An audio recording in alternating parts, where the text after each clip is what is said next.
तो Paytm and अभी Mamaearth, एक एंगल से देखा जाए तो ये सारी कंपनीज एक हाईली कॉम्पिटिटिव इंडस्ट्री में काम करते हैं और साथ ही लॉस मेकिंग कंपनीज भी है।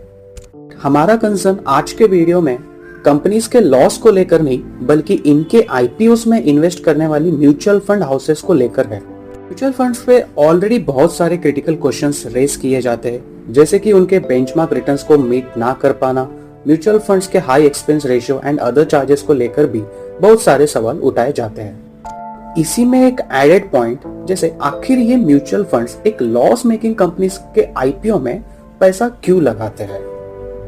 देखिए, मैं ये तो नहीं बोलूंगा कि हमारा नजरिया ही सही है, शायद हम वो चीज एनालाइज नहीं कर पा रहे जो फंड मैनेजर्स को दिखता है। एग्जाम्पल 197 कम्युनिकेशंस लिमिटेड, सिंपल भाषा में पेटीएम, अपने लिस्टिंग डेट के प्राइस से और आज के डेट के प्राइस में कुछ आपको 42% का डाउनफॉल देखा जा सकता है।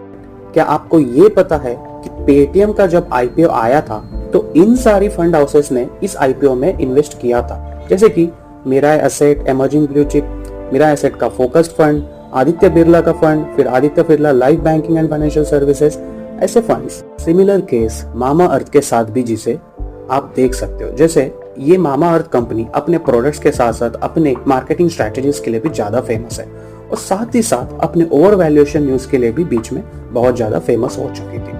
मामाअर्थ के आईपीओ में भी जैसे axis, ICICI, Aditya Birla fund houses जैसे इन्वेस्ट किए हैं।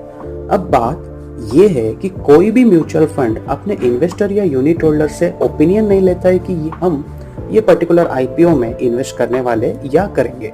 यहाँ पे होल्ड जो होता है वो मैनेजर्स एंड फंड हाउसेस के पास होता है, ना कि उसके यूनिट होल्डर्स के पास। सी मोस्ट ऑफ दिस जो नए कंपनीज है ये मोस्टली इंटरनेट बेस्ड कंपनीज है जो अभी कस्टमर्स के सामने अपना एक ब्रांड वैल्यू तो रखते हैं, but on a financial level ये एक लॉस मेकिंग कंपनीज है एंड आगे आने वाले पीरियड में भी ये कंपनीज लॉस मेकिंग रहेंगे, ऐसे बहुत सारे एनालिस्ट का एक्सपेक्टेशंस है।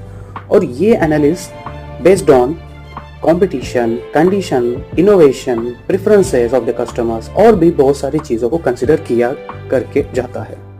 जहां तक एक ऑर्डिनरी सोच के साथ देखा जाए तो इन कंपनीज में इन्वेस्ट करना ये बैड डिसीजन माना जा सकता है, लेकिन हम ये कभी भी नहीं बोल सकते हैं कि फंड हाउसेस केयरलेस हो चुकी है या इररेस्पॉन्सिबल हुई है, क्योंकि इन्वेस्ट करने के पीछे इनका अपना एक बड़ा रिसर्च होता है।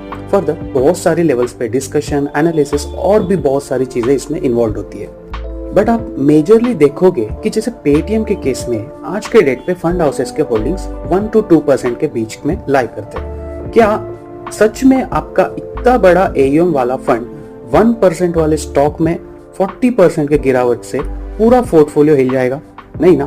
तो ये एलोकेशन भी यहाँ पे बहुत ज्यादा मैटर करती है म्यूचुअल फंड्स के केसेस में।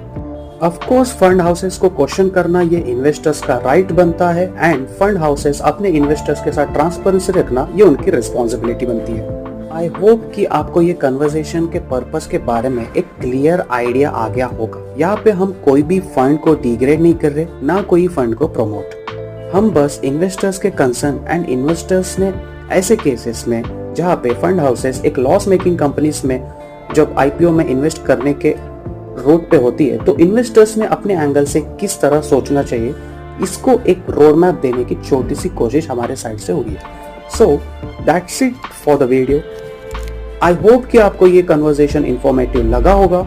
अगर यस तो प्लीज चैनल को सब्सक्राइब कीजिए एंड वीडियो को एक लाइक। मिलते हैं अगले वीडियो में, तब तक के लिए